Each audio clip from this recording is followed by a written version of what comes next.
बंधु मैंने आपण मैंने जदि भगवान शिव शंकर को सच्चा हृदय भक्ति करुथांती ताहले एही वीडियो को गोटे लाइक करी कमेंट बॉक्स रे ओम नमः शिवाय हर हर महादेव अवश्य लिखंतु एवं आपण समस्त को महाशिवरात्रि उपलक्षे हार्दिक शुभेच्छा एवं शुभकामना। महाशिवरात्रि पावन पर्व रे पिंधि दियंतु निज गଳାରେ एही गछर चेरकू आपणकर भाग्य चमकी उठिबो। एही चेरकू पिंधिबा मात्रे आपणकू प्रचुर धन प्राप्ति हब। भगवान महादेवंक कृपारु जो भी व्यक्ति एही महाशिवरात्रि दिन एही गछर चेरकू धारण करि देइथांती सेही व्यक्ति को बिना पूजा पाठ रे ही समस्त फल प्राप्ति होइथाए। भगवान भोलानाथंको एही गछर चेर अत्यंत प्रिय होइथाए। बंधु माने एही गछटी को आपण कोठु ना कोठी निहाती देखिथिबे एवं एहाकू आपण देखिके अणदेखा मध्य करि देइथिबे। एमिति भी होई पारे एहा आपण को घरे थिबो ताहाले आपण एहाकू उपाड़ी की फपाड़ी देइथिबे। बंधु माने एहा कोनसी जंगली गछ नुहे बरम एहा एक एमिति गछ अटे जेउथिरे भोलानाथ भगवान शनिदेव एवं माँ लक्ष्मींकर वास होइथाए। आपण को कहि दउछु कि एही गछर मूଳରେ माँ गंगांकर भी वास होइथाए। एही गछर जदि आपण तांत्रिक गुण एवं आयुर्वेदिक गुण जानिजिबे तो एही गछ को आपण आपणकर दिनचर्या काम रे शामिल करि परिबे। जदि आपण आपनक जीवन रे गरीबी दारिद्रता कष्ट कारणरू चिंतित थिबे तेबे विश्वास करंतु एही गछर व्यवहार करी आपण समस्त समस्यारू मुक्ति पाई परिबे। सरल भाषा रे कहिले जदि आपनक जीवन रे धन कारणरू आपण चिंतित थिले आपनक पाखकू धन आसुनथिला धन आसीबार मार्ग सबु बंद हो जाइतिला एवं एही गछर जदि सठिक उपाय रे साधना करिनेबे तेबे आपनकू माता लक्ष्मींकर आशीर्वाद प्राप्त होबो। ता सहित आपनक जीवन रे धनर आगमन होबो। पैसा टंका आपनक पाखकू चुंबक परि आकर्षित होई आसीबो।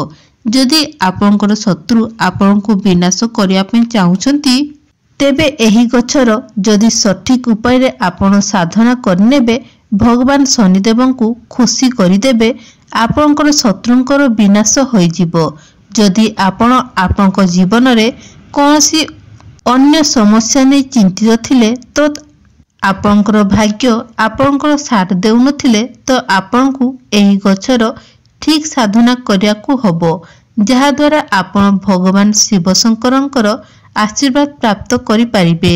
विश्वास करंतु आपनक जीवन रे काल भी किछि क्षति करि पारिबो नाही कारण कालर काल भगवान भोलानाथ जदि आपनक उपरे हाथ रखिदेबे तेबे बंधु माने विश्वास करंतु केबे भी आपनकर किछि भी केही भी क्षति करि पारिबे नाही। तेबे बंधु माने एही गछर केउ भाग किपरि एवं केमिति प्रयोग करबाकू हबो एहा आपनकू जानिबा बहुत ही जरूरी अटे।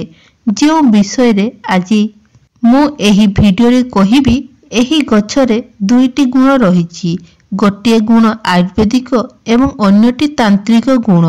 तेबे आयुर्वेदिक गुण माने आपण बड़ बड़ रोग रे चिंतित अछंती अर्थात आपण लक्ष लक्ष टंका खर्च कर सारिछंती आपणकर बेमारी किंतु आपणकू किछि भी फायदा मिलु नाही ताहाले एही गछर व्यवहार करिकि देखंतु सठिक उपाय रे विश्वास करंतु आपणकर बेमारी धीरे धीरे भलो होई जिवो। एथिपई एही गछर महत्व आयुर्वेद रे अधिक रहिछि। जदि आपण एहार तांत्रिक गुण विषय रे जानि नेबे तेबे आपणक जीवन रे केबे भी कष्ट देखिबाकू मिलिबो नाही धन आपणक पाखकू माडी आसीबो। तेबे एही गछर नाम अटे अपमार्ग गछ।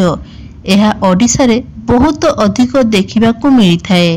बंधु माने एहाकू अपमार्ग एथिपई कुहा जाय काहेकि ना एहा अलटा चली थाए।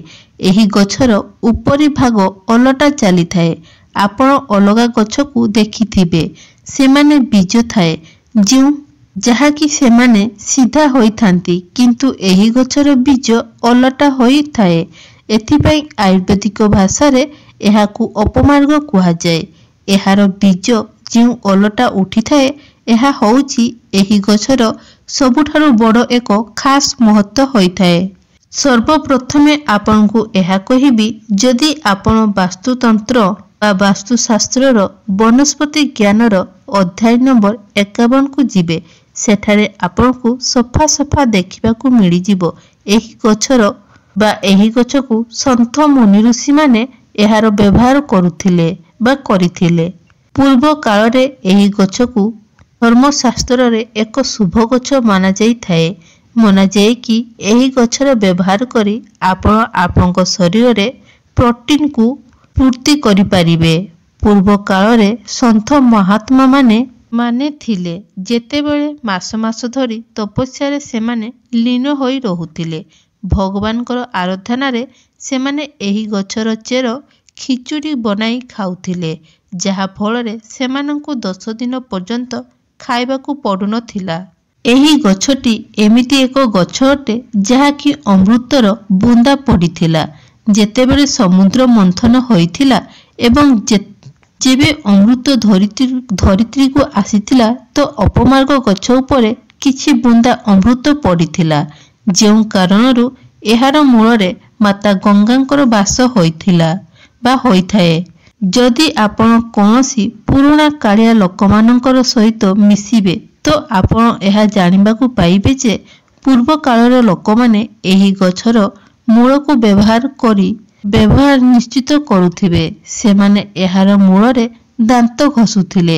ଯଦି ଆପଣଙ୍କ ମାଢିରେ ଦରଜ ଅନୁଭୂତି ହେଉଛି, ଦାନ୍ତ ହଳଦିଆ ପଡ଼ିଯାଉଛି ଏବଂ ଦାନ୍ତରେ ବ୍ୟାକ୍ଟେରିଆ ଜମି ଯାଇଛି, ଏଥିପାଇଁ ଏହି ଗଛ ଆପଣଙ୍କ ପାଇଁ ରାମବାଣ ହୋଇଥାଏ। ତେବେ ବନ୍ଧୁମାନେ, ଏବେ ଏହାର ଆୟୁର୍ବେଦିକ ଗୁଣ କହିବି, ତାପରେ ଏହାର ତାନ୍ତ୍ରିକ ଗୁଣ ଜଣାଇବି। ସେଥିପାଇଁ ଭିଡ଼ିଓଟିକୁ ଶେଷ ପର୍ଯ୍ୟନ୍ତ ନିଶ୍ଚୟ ଦେଖନ୍ତୁ। ତେବେ ଆସନ୍ତୁ ପ୍ରଥମେ ଜାଣିନେବା ଆୟୁର୍ବେଦିକ ଗୁଣ। ଯଦି ଆପଣଙ୍କ ଦାନ୍ତରେ ବ୍ୟାକ୍ଟେରିଆ ଜମିଯାଇଛି ବା ପୋକ କାଟିଛି ଏବଂ ଆପଣ ଔଷଧ ଖାଇଲେ ବି କିଛି ଫାଇଦା ମିଳୁନାହିଁ, ତେବେ ଆପଣ ଏହି ଗଛର ମୂଳ ବା ଚେରରେ ଯଦି 15 ଦିନ ପର୍ଯ୍ୟନ୍ତ ଆପଣ ଦାନ୍ତ ଘଷି ଦେବେ, ଦେଖିବେ ପୋକ ଦାନ୍ତ ବା ପୋକ ଖାଉଥିବା ଭଳି ସମସ୍ୟା ଦୂର ହୋଇଯିବ। ଏମିତି ମନାଯାଏ କି ଆପଣଙ୍କ ମାଢିରେ ବହୁତ ଅଧିକ ଦରଜ ହେଉଛି, ଆପଣ ବହୁତ ଚିନ୍ତାରେ ଅଛନ୍ତି, ଏହି ଗଛର ମୂଳରେ 1 ମାସ ଦାନ୍ତ ଘଷି ଦିଅନ୍ତୁ। ଆପଣଙ୍କ ମାଢିରେ ଯେଉଁ ଦରଜ ଅନୁଭବ ହେଉଥିଲା, ଦେଖିବେ ତାହା ତୁରନ୍ତ ଠିକ୍ ହୋଇଯିବ। ଦ୍ୱିତୀୟରେ, ଆପଣଙ୍କର ଦାନ୍ତ ହଳଦିଆ ପଡ଼ିଗଲାଣି ତ କୁହାଯାଏ କି ଅପମାର୍ଗ ଗଛର ମୂଳରେ ଦାନ୍ତ ଘଷିଲେ ଆପଣଙ୍କର ଦାନ୍ତ ମୋତି ଭଳି ଚମକିଥାଏ। ପୁରା 1 ମାସ ଘଷିବାକୁ ହବ। କେତେ ଲୋକଙ୍କର ଆଣ୍ଠୁ ଗଣ୍ଠି ଦରଜ ହୋଇଥାଏ, ବିନ୍ଧା ହୋଇଥାଏ, ଯେଉଁଥିରେ ଲୋକମାନେ ମେଡିସିନ କେତେ ପ୍ରକାରର ଖାଇଥାନ୍ତି ଏବଂ ଲକ୍ଷ ଲକ୍ଷ ଟଙ୍କା ଖର୍ଚ୍ଚ କରିଦେଇଥାନ୍ତି, କିନ୍ତୁ କିଛି ଫଳ ମିଳିନଥାଏ। ତେବେ ଆପଣମାନେ ଏହି ଗଛକୁ ନେଇ ଆସନ୍ତୁ। ଏହାର ମୂଳକୁ ଆପଣ ଖରାରେ ଶୁଖାଇ ଦିଅନ୍ତୁ। ଏହାପରେ ଏହାକୁ ପାଉଡର ବନାଇ ଦିଅନ୍ତୁ। ଆପଣ ଯେଉଁ ପାଉଡରକୁ ବନାଇଛନ୍ତି ସେହି ପାଉଡରକୁ ଗରମ ସୋରିଷ ତେଲରେ ମିଶାଇ ଆପଣଙ୍କର ଅଣ୍ଟା ଗଣ୍ଠିରେ ଦରଜ ସ୍ଥାନରେ ମାଲିସ କରନ୍ତୁ। ଏହି ଉପାୟଟି ଯଦି ଆପଣ 2 ମାସ ଯାଏଁ କରିନିଅନ୍ତି, ତେବେ ବିଶ୍ୱାସ କରନ୍ତୁ ଆପଣଙ୍କୁ ବହୁତ ଭଲ ଫାଇଦା ମିଳିବ। ତେବେ ବନ୍ଧୁମାନେ, ଆୟୁର୍ବେଦିକରେ ଏହି ଗଛର ବହୁତ ଅଧିକ ମହତ୍ତ୍ୱ ରହିଅଛି। ଆମେ ଯେଉଁ ଉପାୟକୁ ଆପଣଙ୍କୁ କହିଲୁ, ଆପଣ ନିଶ୍ଚୟ ଆପଣାନ୍ତୁ। ବିଶ୍ୱାସ କରନ୍ତୁ, ଆପଣଙ୍କୁ ଆଉ କେବେ ବି ମେଡିସିନ ଖାଇବାକୁ ପଡ଼ିବ ନାହିଁ। ଏବେ ଜାଣିବା ଏହି ଗଛର ତାନ୍ତ୍ରିକ ଗୁଣ ବିଷୟରେ। ବନ୍ଧୁମାନେ, ଏମିତି ବହୁତ ଲୋକ ଅଛନ୍ତି ଯେଉଁମାନଙ୍କର ଶତ୍ରୁ ତାଙ୍କର ବିନାଶ କରିବାକୁ ଚାହିଁଥାନ୍ତି। ସେମାନଙ୍କର ଶତ୍ରୁ ସର୍ବଦା ତାଙ୍କର କ୍ଷତି କରିବାକୁ ଚାହିଁଥାନ୍ତି ଏବଂ ଆପଣଙ୍କର ଶତ୍ରୁ ଯିଏ ଆପଣଙ୍କର ବେପାରକୁ ବର୍ବାଦ କରିବାକୁ ହିଁ ଚାହୁଁଛି, ଆପଣଙ୍କୁ ବର୍ବାଦ କରିଦେବା ପାଇଁ ଚାହୁଁଛନ୍ତି। ତ ଆପଣ ଏମିତି କରିବେ ଯେ ଏହି ଗଛର ଯେଉଁ ବୀଜ ଅଛି ତାହାକୁ ଛିଣ୍ଡାଇ ନେଇକି ଆସନ୍ତୁ। ଶନିବାର ଦିନ ଆପଣ ତୋଳିକି ଆଣିବାର ଅଛି एवं एहाकु एक लाली रंगर कपड़ारे बांधी दियंतु। शनि देवंकर मूर्ति बा फोटो सामने रे बसी आपण शनि चालीसा पाठ करंतु एवं शनि चालीसा पाठ 51 थर करबाकू हेबो।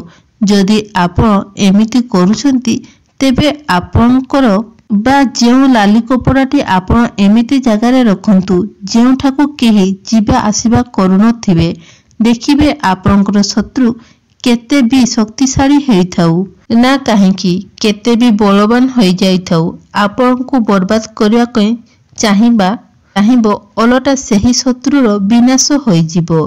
द्वितीय, जदि आपण चाहुछंती कि आपणकर व्यापार रे वृद्धि हो, आपण चाहुछंती कि आपणकर व्यापार रे उन्नति हो, तेबे आपण शुक्रवार दिन सही गछर बीज को छिंडाई आणंतु। शुक्रवार दिन आपण जदि एहाकू तोड़िके आणुछंती एवं गोटिए नाली रंगर कपड़ा रे एहाकू रखी एहा ऊपर अल्प सिंदूर रखंतु। एहा परे एहाकू बांधी दियंतु। तापरे आपण एहाकू आपणकर व्यापार स्थान रे रखी दियंतु।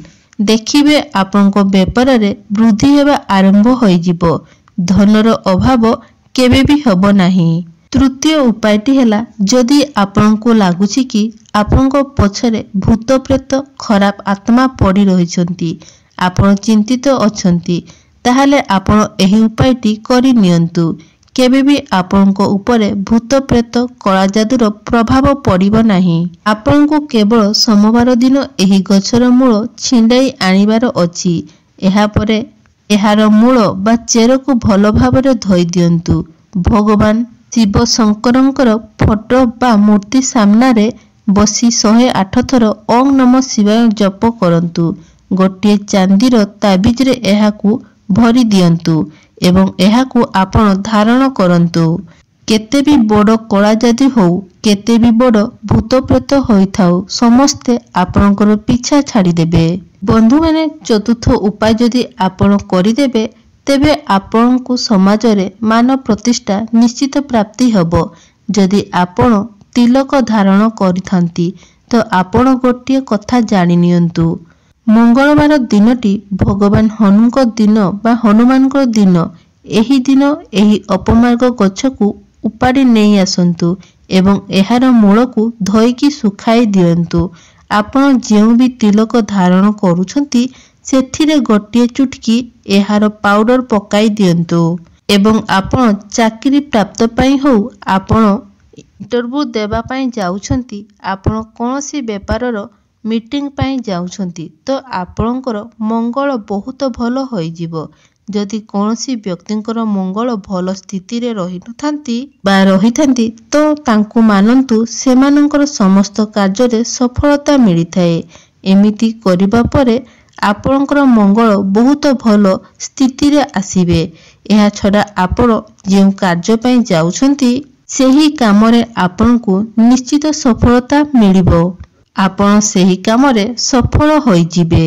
तेबे बंधु माने मु जो साधना बा उपाय को आपण माननकू कहिली ताहा आपणकर गोटिए भी टंका खर्च हबो नाही।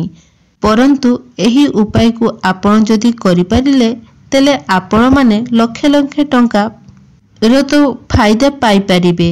तेबे आपण माननकू जदि एही भिडियोटी भल लागि थाए तेबे भिडियो को लाइक करी चैनल को निहाती सब्सक्राइब करी नियंतु एवं तळे थिबा कमेंट बॉक्स रे ओम नमः शिवाय हर हर महादेव अवश्य लिखंतु।